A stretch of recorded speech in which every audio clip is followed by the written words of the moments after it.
Friends, स्वागत है आप सबका मेरे नए वीडियो में। इस वीडियो में हम लोग देखेंगे कि इंडिया में जो हमारे एमएलए और एमपी हैं, उनको कितनी सैलरी मिलती है, सैलरी के अलावा और कौन-कौन सी फैसिलिटीज़ मिलती हैं। फिर हमारे जो एक्स एमएलए हैं और एक्स एमपी हैं, उनको कितनी पेंशन मिलती है, पेंशन के अलावा और कौन-कौन सी फैसिलिटीज़ मिलती हैं। फिर सेंट्रल विस्टा प्रोजेक्ट क्या है, उसके बारे में देखेंगे और कुछ फ्यू सजेशंस होगा जो कि इसको इम्प्रूव करने के लिए होगा, इस सिस्टम को, वो हम लोग कुछ देखेंगे। तो अभी मैं इसलिए ये वीडियो बना रहा हूँ क्योंकि आप लोगों को पता होगा कि अभी सेंट्रल गवर्नमेंट एक नया स्कीम लेके आई है अग्निवीर, जो कि Indian air force, Indian army, Indian navy में जो लोग भी ज्वाइन करना चाहते हैं तो उनके लिए एक नई स्कीम है। इसके तहत क्या होगा कि वो जो जिन लोगों को भी लेगी वो 4 साल के लिए लेंगे। इनका इसका मेन मोटिव ये है इस स्कीम का कि गवर्नमेंट जो होता है वो पेंशन जो मिलता है मिलिट्री वालों को या फिर नेवी वालों को, आर्मी वालों को, उसको ख़त्म करना चाहती है धीरे-धीरे करके। क्योंकि गवर्नमेंट का कहना ये है कि जो मिलिट्री बजट है, डिफेंस बजट है, उसका 25 से 30% पैसा केवल जो होता है, इनको पेंशन देने में चली जाती है। इसलिए वो लोग इस पेंशन को धीरे-धीरे खत्म करके उस बजट का यूज़ मिलिट्री के मॉडर्नाइज़ेशन पे करना चाहते हैं। तो मॉडर्नाइज़ेशन होगी ये तो अच्छी बात है, मॉडर्नाइज़ेशन होना भी चाहिए। लेकिन उसी टाइम हम लोग ये भी देखेंगे कि जो ये मिनिस्टर जो कि एमएलए, एमपी जो कि ये बिल लेके आ रहे हैं, उनको खुद कितनी सैलरी मिलती है और खुद कितना पेंशन लेते हैं। जबकि हमको पता है कि उनका काम क्या रहता है, वो क्या कितने काम करते हैं। जबकि हमारे सैनिक तो बॉर्डर पे रक्षा कर रहे हैं, देश की रक्षा कर रहे हैं। तो इसमें हम लोग यही देखेंगे कि हमारे जो एमपी हैं, एमएलए हैं, उनको क्या कितनी पेंशन मिलती है, कितनी सैलरी मिलती है। तो सबसे पहले हम लोग किसी एक एमपी के ऊपर देखें कितना खर्च होता है महीने में। तो अभी प्रेज़ेंट में जो एमपी की सैलरी है वो 1 लाख रुपए ठीक है। और ये जो कंस्टिट्यूएंसी अलाउंस है ये 70,000 रुपए है। ये अलाउंस है जो कि उनको हर महीने सैलरी के साथ मिलती है। एक जो होता है एमपी फंड होता है जो कि हर महीने 5 करोड़ रुपए मिलता है अपने क्षेत्र पे खर्चा करने के लिए। तो ये इसके अलावा है, ये जो कंस्टिट्यूएंसी अलाउंस है ये हर महीने इनको मिलता है 70,000 रुपए। फिर ऑफिस अलाउंस है जो कि 60,000 रुपए है। रेल या फिर ट्रैवल अलाउंस जो होता है 40,000 रुपए, मेडिकल अलाउंस जो होता है 10,000 है, टेलीफ़ोन अलाउंस जो कि 5,000 अभी भी टेलीफ़ोन अलाउंस को इनको 5,000 मिलता है। तो टोटल मंथली एक्सपेंसेस जो है किसी भी एक एमपी के ऊपर 2,85,000 है, ठीक है। इन इसके अलावा जो उनको इनको व्हीकल अलाउंस मिलता है मतलब तेल का खर्च जहाँ से कितना किलोमीटर ट्रैवल किया उसके अनुसार उनको तेल का पैसा मिलता है। फिर इलेक्ट्रिसिटी जो होता है 5,000 यूनिट तक का इलेक्ट्रिसिटी जो होता है इनका फ्री रहता है। फिर व्हीकल लोन जो इनको मिलता है 3% के रेट से, 20 लाख तक व्हीकल लोन ले सकते हैं ये लोग 3% की रेट से। अगर हम लोग व्हीकल लोन लेने जाएँ तो 10 से 15% के बीच में मिलेगा। हाउसिंग लोन जो होता है इनको मिलेगा 2% के रेट से 15 लाख तक। अगर हम हाउसिंग लोन लेने जाएँ तो 10% के आस-पास मिलेगा। तो ये जो होता है एक एमपी के ऊपर एक्सपेंसेस है। वैसे ही अभी प्रेज़ेंट में देखा जाए तो टोटल लोकसभा में जो हमारे 543 एमपी हैं और राज्यसभा में जो है 243 एमपी। तो टोटल कितना खर्च होगा अभी कितना खर्च हो रहा है एमपी के ऊपर ये हम लोग आगे की स्लाइड में देखेंगे। अब जो होता है हम लोग देखते हैं किसी भी एक एमएलए के ऊपर कितना खर्च होता है। अब ये जो होता है वेरी करता है स्टेट टू स्टेट क्योंकि हर एक स्टेट में एमएलए की जो सैलरी है वो डिफ़र करती है। बाकी मोस्टली ये सैलरी के अलावा जितनी फैसिलिटीज़ है वो ऑलमोस्ट सेम रहता है। लेकिन ये जो सैलरी रहती है वो डिफ़र करती है। अभी प्रेज़ेंट जो स्लाइड है इसमें हम लोग बिहार के किसी भी एक एमएलए के ऊपर देखेंगे कितना खर्च होता है। तो बिहार के किसी भी एमएलए को जो सैलरी मिलती है वो 1,65,000 कॉन्स्टिट्यूएंसी अलाउंस जो मिलता है इनको 30,000 ऑफिस अलाउंस जो मिलता है 30,000 रेल या फिर ट्रैवल अलाउंस जो होता है 40,000 मेडिकल अलाउंस जो होता है 10,000 टेलीफ़ोन अलाउंस अभी भी इनको 5,000 तो टोटल मंथली एक्सपेंसेस जो होता है बिहार के किसी भी एमएलए के ऊपर जो होता है 2,80,000 ठीक है। इसके अलावा जो होता है को व्हीकल अलाउंस तेल का खर्च ये मिलता है। फिर इलेक्ट्रिसिटी जो होता है 5,000 यूनिट तक का फ्री रहता है। व्हीकल लोन इनको भी जो होता है 3% के रेट पे मिलता है 20 लाख तक। हाउसिंग लोन इनको भी जो होता है 2% के रेट पे मिल जाता है 15 लाख तक, ठीक है। तो ये जो होता है बिहार के किसी भी एमएलए के ऊपर कितना खर्च हो रहा है 1 महीने में ये है। ये वेरी करेगा स्टेट टू स्टेट और बाकी अलग-अलग स्टेट में कितनी खर्च हो रही है, एक एमएलए की सैलरी कितनी है वो मैं आगे की स्लाइड में दिखाऊँगा। तो ये स्लाइड्स है, इसमें हम लोग देखेंगे कि अलग-अलग स्टेट के जो एमएलए हैं उनके पर मंथ जो सैलरी है केवल अदर फैसिलिटीज़ नहीं कि केवल जो पर मंथ सैलरी है वो कितनी मिलेगी और ये उन स्टेट की लिस्ट है जिनकी सैलरी जो होता है 1 लाख से ज़्यादा है। पर मंथ जो सैलरी है वो 1 लाख से ज़्यादा है मतलब इनकी सैलरी जो होता है एमपी के सैलरी से भी ज़्यादा है। तो सबसे ज़्यादा जो सैलरी है वो एमएलए की, वो तेलंगाना के एमएलए की है। तेलंगाना के एमएलए को हर महीने 2.5 लाख रुपए मिलते हैं और तेलंगाना में जो एमएलए नंबर ऑफ एमएलए है वो 119 है। फिर सेकंड नंबर पे दिल्ली है, वहाँ के एमएलए की सैलरी 2,10,000 है।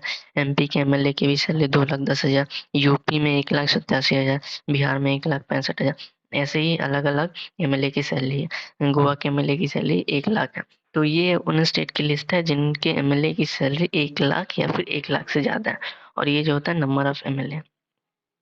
और सबसे बड़ी बात क्या है कि एमएलए को जो भी सैलरी मिलती है, इनको सैलरी में कुछ भी इंक्रीमेंट करना या फिर अदर फैसिलिटी जो भी इनको मिला उसमें कुछ इंक्रीमेंट करना, तो उसके लिए डिसाइडिंग कमिटी ये एमएलए खुद रहते हैं। अगर किसी भी स्टेट के किसी भी कोई भी स्टेट है उसमें एमएलए को जो सैलरी मिल रही है उसमें कुछ चेंज करना, कुछ बढ़ाना, उनको जो फैसिलिटीज़ मिल रही है वो बढ़ाना, तो उस स्टेट के एमएलए ही लेजिस्लेटिव जो असेंबली होता है उसमें बैठ के कोई भी बिल पास करना होता है उसको पास कर देते हैं सैलरी बढ़ोतरी के लिए। और सबसे बड़ी बात है कि बढ़ोतरी के लिए जो भी अगर बिल पास हो रहा तो उसमें जो पक्ष के एमएलए हैं या फिर विपक्ष के एमएलए हैं कोई भी विरोध नहीं करता, उसका एक साथ सारे लोग समर्थन करते हैं, ठीक है। ऐसे ही हमारे जो एमपी की सैलरी अभी है, मैंने दिखाया कि इतना एक एमपी के ऊपर इतना सैलरी मतलब एक्सपेंसिव होता है। तो वैसे ही अगर एमपी के सैलरी में कुछ भी बढ़ोतरी करना हो या फिर उनके फैसिलिटीज़ में कोई भी बढ़ोतरी करना हो, तो वो भी ये एमपी खुद डिसाइड करते हैं। पार्लियामेंट में बैठ के ही लोग भी कोई भी बिल पास कर देते हैं जो इनके बढ़ोतरी से रिलेटेड है और यहाँ पे भी कोई भी एमपी जो पक्ष का हो या फिर विपक्ष का हो, कोई भी इसका विरोध नहीं करता है। और कोई भी अलग से कमेटी भी नहीं है जो कि डिसाइड करे, ये लोग खुद डिसाइड करते हैं कि इनको कितनी सैलरी मिलनी चाहिए। अब ये है कि कोई भी एक्स एमएलए जो कि कोई एमएलए रहा जो पहले एमएलए रहा हो लेकिन अब वो नहीं जीत पाए इलेक्शन में, तो उनके ऊपर कितना खर्च होता है। तो जैसे बिहार का देखते हैं, तो बिहार के एक एमएलए के अगर जो पहले एमएलए रह चुका तो उनको मंथली अभी पेंशन मिलता है 35,000 रुपए, ठीक है। इसके अलावा उनको मेडिकल अलाउंस जो होता है 15,000 का मिलता है, ट्रैवल अलाउंस होता है 40,000 मिलता है। तो टोटल मंथली एक्सपेंसेस जो होता है एक एक्स एमएलए के ऊपर वो हो जाता है 90,000 रुपए। ये है बिहार के एक एमएलए के ऊपर। ऐसे ही अलग-अलग स्टेट में जो खर्च होता है एक एमएलए के ऊपर, एक एक्स एमएलए के ऊपर, वो डिफ़र करेगा। महाराष्ट्र में टोटल जो खर्च हो रहा है एक्स एमएलए के ऊपर वो जो होता है 45 करोड़ है, उत्तर प्रदेश में होता है 40 करोड़ है, राजस्थान में 34 करोड़ है, हरियाणा में जो होता है 25 करोड़ है, छत्तीसगढ़ में 15 करोड़ है। और सबसे बड़ी बात इसमें क्या है कि अगर आप एक दिन के लिए भी एमएलए बन गए, तो भी आप पेंशन के लिए योग्य हो जाते हो। मैक्सिमम स्टेट में ये है कि अगर आप एक दिन के लिए भी एमएलए बन गए, तो आपको उसके बाद जीतो या फिर हारो, उसके बाद हमेशा आपको पेंशन मिलती रहेगी। मरने के बाद भी आधी पेंशन जो होता है फैमिली वालों को मिलती है, ये है। और बाकी ऐसा भी एक नियम है कि मान लो सपोज़ करो आप किसी स्टेट के एमएलए की सैलरी पेंशन जो होता है 50,000 है, वो एमएलए पहले 4 बार जीत चुका हो, तो उसको जो पेंशन मिलेगी वो 50,000 इंटू 4 मतलब 2 लाख रुपए मिलेगी पेंशन। मतलब जितनी बार भी पहले जीता हो तो पेंशन जो होता है अभी प्रेज़ेंट में जो 1 महीने का जो पेंशन है उसको नंबर ऑफ टाइम जितनी बार वो एमएलए रह चुका उससे मल्टीप्लाई करके उतनी पेंशन मिलेगी। तो बहुत सारे स्टेट में ऐसा ही है। अभी पंजाब में भी ऐसे ही था लेकिन पंजाब की सरकार ने उसको चेंज कर दिया। अभी उनके अनुसार अगर पंजाब के एमएलए पहले कितनी बार भी जीत चुके हों लेकिन उनको जो पेंशन मिलेगी एक बार का ही पेंशन मिलेगा। तो ये है। और बाकी ये है कि एक्सएमएलए के ऊपर कितना खर्च हो रहा है और अब ये देखते हैं हम टोटल लेजिस्लेचर के ऊपर कितना खर्च हो रहा है। मतलब जो एमपी हैं, एमएलए हैं, जो प्रेज़ेंट में एमपी हैं, एमपी एमएलए हैं, जो एक्स एमपी, एमएलए हैं और जो दोनों एमपी भी रह चुके हैं, एमएलए भी रह चुके हैं, तो उनके ऊपर प्रेज़ेंट में अभी कितना खर्च होता है। तो एक्स एमपी के ऊपर पेंशन में होता है 900 करोड़ रुपए खर्च होता है। वैसे एमपी जो पहले जीत चुके थे लेकिन अभी नहीं जीते हैं, तो उनके ऊपर होता है 900 करोड़। एक्स एमएलए के ऊपर जो होता है 1500 करोड़ क्योंकि एमएलए ज़्यादा है और तो एक्स एमएलए के ऊपर जो एमएलए पहले जीत चुके हैं अभी हार गए हैं तो उनके ऊपर 1500 करोड़। वैसे एमएलए जो कि पहले एमएलए रह चुके हैं फिर उसके बाद वो लोग एमपी भी रहे हैं तो उनको उनके ऊपर भी पेंशन पे अभी 100 करोड़ रुपए खर्च होता है। अब करंट में जो एमपी हैं उनको सैलरी देने में 226 करोड़ रुपए खर्च होते हैं और करंट में के जो एमएलए हैं उनको सैलरी देने में प्रेज़ेंट में 574 करोड़ रुपए खर्च होता है। तो टोटल एक्सपेंसेस जो होता है लेजिस्लेचर के ऊपर वो जो होता है 3300 करोड़ है। 3300 करोड़ रुपया जो है खर्च हो रहा है हमारे प्रेज़ेंट में जो एमएलए, एमपी हैं, जो एक्स एमएलए, एमपी हैं उनको पेंशन देने में, उनको सैलरी देने में। अब हम लोग देखेंगे central Vista project. Central Vista project क्या है? अभी जो हम प्रेजेंट में जो भी नंबर ऑफ एमएलए हैं किसी भी स्टेट में या फिर पूरे इंडिया में जो नंबर ऑफ एमपी हैं, वो नंबर जो होता है 2001 सेंसस के बेसिस पे है। और 84th अमेंडमेंट द्वारा ये डिसाइड किया गया कि 2026 तक जो नंबर ऑफ एमएलए किसी भी स्टेट में और नंबर ऑफ एमपी पूरे इंडिया में वो कांस्टेंट रहेगा, कि 2026 तक उनकी संख्या कांस्टेंट रहेगी। अभी प्रेजेंट में देखा जाए तो नंबर ऑफ एमपी जो हमारे लोकसभा में 543 है और राज्यसभा में 243 है, ठीक है। तो इनकी संख्या जो होता है 543 और 243 रहेगी 2026 तक। वैसे ही जिस स्टेट में नंबर ऑफ एमएलए की संख्या अभी जो है वो 2026 तक नंबर ऑफ एमएलए की संख्या वही रहेगी। लेकिन 2026 के बाद नए सेंसस के बेसिस पे पॉपुलेशन चेंज हुआ होगा, पॉपुलेशन बढ़ा है तो नंबर पॉपुलेशन बढ़ा है तो उसके अकॉर्डिंग जो नंबर ऑफ एमएलए और नंबर ऑफ एमपी की संख्या भी बढ़ेगी। तो वही सेंट्रल विस्टा प्रोजेक्ट है, उसके तहत जो होता है नया पार्लियामेंट बिल्डिंग बन रहा है। क्योंकि अभी जो पार्लियामेंट बिल्डिंग है उसमें नंबर ऑफ सीट में भी उसमें सीट ना बढ़ाई जा सकती हो, इसीलिए ये लोग नया पार्लियामेंट बिल्डिंग ही बना दे रहे हैं। ऐसा भी हो सकता था कि अभी प्रेजेंट में जो पार्लियामेंट बिल्डिंग है उसमें ही नए सीट नंबर ऑफ एमएलए अगर बढ़ रहे हैं नंबर ऑफ एमपी तो उनकी सीटें बढ़ाई जा सकती हो। लेकिन अभी क्या हुआ सेंट्रल विस्टा प्रोजेक्ट के तहत उसमें पुराने पार्लियामेंट बिल्डिंग में सीट ना बढ़ा के नया पार्लियामेंट बिल्डिंग ही बनाया जा रहा है। और ये पूरे नए अलग जितने मिनिस्ट्री होम मिनिस्ट्री अलग अलग मिनिस्ट्री उनकी भी सारी बिल्डिंग एक साथ ही सब राष्ट्रपति भवन से जो राजमार्ग निकलता है, वो अगर आप लोग दिल्ली में गए हो तो ये इंडिया गेट और ये राजमार्ग जो है उसी के दोनों तरफ ये जितनी मिनिस्ट्री है उनकी बिल्डिंग बनेगी। यहीं पे जो होता है नया पार्लियामेंट बिल्डिंग बनेगा। तो उसके अकॉर्डिंग 2026 के बाद ये लोग पार्लियामेंट एमपी जो होगा अभी पुराने जो बिल्डिंग है उससे जो होता है यहाँ शिफ्ट हो जाएंगे। तो ये था सेंट्रल विस्टा प्रोजेक्ट।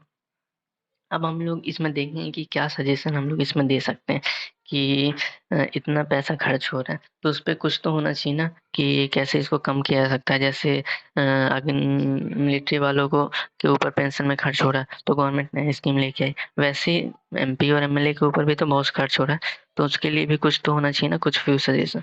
तो अभी प्रेजेंट में जो एमएलए हैं और एमपी हैं उनकी सैलरी में क्या सजेशन मेरा है वो पहला ये है कि there must be a committee to decide the salary of a legislator.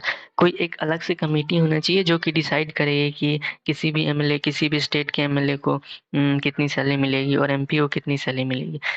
अभी क्या है कि ये लोग खुद डिसाइड करते हैं और कोई भी अगर खुद खुद खुद से अगर पैसा देना हो खुद को तो उसमें कुछ चेंज करना हो तो बढ़ोतरी ही करेंगे ना, जो भी उनको सैलरी पेंशन मिल रही है। तो इसके लिए एक अलग से कमेटी होना चाहिए जिसमें ये एमएलए और एमपी ना हो, वो अलग से कोई कमेटी हो जो डिसाइड करे कि इनको कितनी सैलरी मिलनी चाहिए, कितनी सैलरी अभी कितनी सैलरी मिल रही है, कितनी सैलरी मिलनी चाहिए, ठीक है। फिर दूसरा सजेशन ये है कि there must be a limit on maximum salary of MLA and MP. हाँ, जो भी सैलरी मिल रही है किसी भी एमएलए को और एमपी को तो उसकी मैक्सिमम सैलरी फिक्स होनी चाहिए कि उनको मैक्सिमम कितनी सैलरी मिलेगी। अभी क्या है कि बहुत सारे स्टेट में एमएलए की जो सैलरी है वो एमपी की सैलरी से भी ज़्यादा है। जैसे तेलंगाना में 2.5 लाख रुपए एमएलए की सैलरी है, ये सैलरी एमपी की सैलरी से ज़्यादा है। ऐसे बहुत सारे स्टेट हैं जहाँ पे एमएलए की सैलरी एमपी की सैलरी से भी ज़्यादा है और चीफ मिनिस्टर की सैलरी जो होता है वो प्राइम मिनिस्टर की सैलरी से भी ज़्यादा है। इसीलिए एक लिमिट होना चाहिए और लिमिट जो होता है एमएलए और एमपी दोनों की सैलरी पे होना चाहिए। ये नहीं कि वो अपने सैलरी में अचानक से पूरा बहुत ज़्यादा इंक्रीमेंट कर लें। तो इसलिए एक मैक्सिमम लिमिट होना चाहिए। फिर MP and MLA must present proper details of their expenses of their allowance. जो भी इनको अलाउंस मिल रहा है वो जैसे ऑफिस अलाउंस मिलता है, कॉन्स्टिट्यूंसी अलाउंस मिलता है, उसके अलावा उनको फंड भी मिलता है, एमपी फंड, एमएलए फंड। तो उसका प्रॉपर उनको डिटेल देना चाहिए कि उन लोग ने कहाँ खर्च किया। हर महीने हर साल उनको इतना पैसा मिल रहा है तो उसका प्रॉपर डिटेल उनको देना चाहिए कि उन्होंने कहाँ खर्च किया, ताकि लोगों को भी दिखे कि उनका पैसा जो भी एमपी फंड या फिर एमएलए फंड जो भी उनके पास आ रहा है वो पैसा का सही से यूज हो रहा है कि नहीं हो रहा। और चौथा ये है कि MLA and MP must pay tax. अभी क्या है कि जो उनको पैसा मिलता है उस पे थोड़ा बहुत जो भी टैक्स रहता है वो कट के उनको सैलरी मिल जाती है, उसके बाद उनको उनके ऊपर कोई टैक्स नहीं लगता और थोड़ा बहुत जो भी लगता है तो एमएलए है तो उस स्टेट गवर्नमेंट उनकी सैलरी जो भी टैक्स होता है वो पे कर देती है। तो ये सैलरी वो खुद पे करने चाहिए उनको, एमएलए और एमपी को। अब ये वैसे ही कुछ फ्यू सजेशन, अब जो pension of ex MLA and MP, वैसे एमएलए और एमपी जो कि पहले जीत चुके हैं लेकिन अभी वो एमएलए एमपी नहीं है, तो उनको जो पेंशन मिले उस पे क्या सजेशन हो सकता है। पहला तो ये है कि there must be a fixed term and age of service to be eligible for pension. हाँ, अभी क्या है कि अब मैक्सिमम स्टेट में ये है कि अगर आप एक दिन के लिए भी एमएलए बन गए तो आपको पेंशन मिलेगी, जिंदगी भर मिलेगी, और मरने के बाद भी फैमिली को पेंशन मिलेगी। तो और बाकी एमपी के ऊपर भी ऐसा, एक दिन के लिए भी एमपी बन गए तो आपको ज़िंदगी भर पेंशन मिलती रहेगी। तो इससे, तो इसके लिए क्या होना चाहिए कि एक लिमिट होना चाहिए कि अगर कितने टर्म अगर आप एमएलए या फिर एमपी बन गए, या फिर कितने दिन के लिए आप एमएलए या फिर एमपी हो तो आप पेंशन पा सकते हैं। अगर उससे कम हो तो फिर आपको पेंशन नहीं मिलना चाहिए। उसके बाद दूसरा क्या है कि politician having asset more than a fixed amount should not B eligible for pension.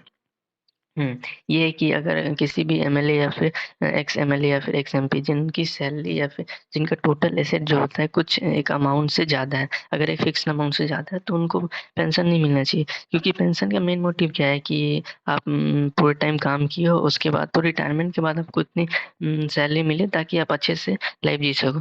तो कोई भी एमपी और एमएलए उनके पास पैसे की कमी तो नहीं है, ये तो फिक्स है। लेकिन उसमें भी एक लिमिट होना चाहिए कि अगर इतना लिमिट से ज़्यादा अगर आपके पास पैसा है तो आपको पेंशन नहीं मिलेगी। और अभी तो क्या हो गया कि अगर आपके पास पैसा है तो ही आप पॉलिटिशियन बन सकते हो। अगर आप इंडिपेंडेंट चुनाव लड़ते हो तो ठीक है, आपके पास जितना पैसा है आप उसके बेसिस पे आप चुनाव लड़ सकते हो। लेकिन अभी अगर पैसे कम खर्च करोगे तो फिर जीतने के चांसेस कम ही है। तो इंडिपेंडेंट भी लड़ रहे हो फिर भी आपको पैसा चाहिए, तभी आप पैसा खर्च करो तो ही आप चुनाव लड़ सकते हो, चुनाव जीत सकते हो। और अगर किसी पार्टी से आप चुनाव लड़ रहे हो तब तो सिंपल सा बात है, पार्टी वाले पहले चुनाव अपना टिकट देने के लिए पैसा लेते हैं। तो इनडायरेक्टली अगर आपके पास पैसा है तो ही आप एमएलए या फिर एमपी बन सकते हो। और बनने के बाद तो उनके जो भी एसेट है उसमें बढ़ोतरी होती है, उनका जो भी अमाउंट है उनके पास वो ऑलरेडी बढ़ते ही जाता है। तो इसीलिए एक फिक्स लिमिट होना चाहिए कि अगर इससे ज़्यादा आपके पास एसेट है तो फिर आपको पेंशन नहीं मिलेगा। और फिर इसके बाद कि तीसरा क्या है कि during nomination they should declare that they want the pension और not, and it should be in knowledge of the people. क्या है कि जब भी वो नॉमिनेशन कोई भी चुनाव लड़ने से पहले नॉमिनेशन फॉर्म वो लोग फॉर्म फिल करते हैं, तो उस फॉर्म में एक ऐसा कोई फील्ड भी होना चाहिए जिसमें ये होना चाहिए कि वो लोग पेंशन लेना चाहते हैं कि नहीं, ये पहले ही डिक्लेयर कर दें। और ये लोगों की नज़र में भी होना चाहिए कि ये एमएलए पेंशन ले रहे हैं या फिर ये एमपी पेंशन ले रहे हैं कि नहीं ले रहे हैं, ताकि लोगों को भी पता चले। अगर किसी के पास बहुत सारा संपत्ति ऑलरेडी है फिर भी वो पेंशन ले रहा है, तो लोगों को भी लगेगा ना कि ये यहाँ पे कोई काम करने नहीं, मेवा खाने ही आए हैं। और मैक्सिमम जो भी अभी एमएलए हैं या फिर एमपी हो, मेवा खाने ही है। सबकी बात नहीं कर रहा हूँ, मैक्सिमम मैं बस बोल रहा हूँ, बहुत सारे अच्छे ही हैं। लेकिन ज़्यादातर लोग पॉलिटिशियन अभी जो भी हैं वो मेवा खाने के लिए हैं, उनको मेवा मिल भी रहा है इसलिए खा भी रहे हैं। तो इसीलिए उनको डिक्लेयर करना चाहिए कि वो पेंशन लेंगे कि नहीं लेंगे। अगर उनके पास उनको लगता है कि हमको पेंशन की ज़रूरत नहीं है तो नहीं लेना चाहिए। और चौथा सजेशन ये है कि the amount of pension should not be more than 20,000 to 25,000। Pension का जो अमाउंट है वो 20 से 25,000 से ज़्यादा नहीं होना चाहिए। अभी क्या है कि बहुत सारे स्टेट में, जैसे मैंने बताया कि बहुत सारे स्टेट में क्या है, आप मान लो 50,000 रुपये आपको पेंशन मिल रहा और आप 4 या 5 बार एमएलए रह चुके हो, तो उतने टाइम एक बार 50,000 से उतना बार मल्टीप्लाई हो जाएगा। अगर 5 बार रहे हो तो 50,000 इंटू 5 तो 2.5 लाख रुपए आपको पेंशन मिलेगी, तो बहुत ज़्यादा होगा। इसीलिए एक लिमिट होना चाहिए कि इससे ज़्यादा आपको पेंशन मिलेगा ही नहीं, चाहे आप कितनी बार भी जीत चुके हो, कितनी बार भी रह चुके हो। कि अगर आप ऑलरेडी एमएलए या फिर एमपी हो, तो ऑलरेडी आपके पास पैसा तो रहेगा ही, ये तो ऑब्वियस सी बात है। तो उसके अलावा 20 से 25,000 इनफ है, ताकि वो लोग अपना जो भी है 20 से 25,000 इनफ है, उनको इतना ही मिलना चाहिए। तो ये मेरा कुछ सजेशन था जो कि होना चाहिए, क्योंकि बाकी वीडियो में मेरा बनाने का मोटिव ये था कि अभी जो अग्निवीर स्कीम लेके आई है मैंने ऑलरेडी बता दिया। तो उसके तहत गवर्नमेंट का ये कहना है कि उनके ऊपर जो बजट, जैसे डिफेंस बजट जितना भी है, तो 20 से 25%, 25 से 30% जो होता है बजट जो होता है डिफेंस बजट का, वो पेंशन पे ही खर्च हो जा रहा है। तो उसका यूज़ हम लोग मॉडर्नाइज़ेशन पे करें, पेंशन को धीरे-धीरे खत्म कर दें।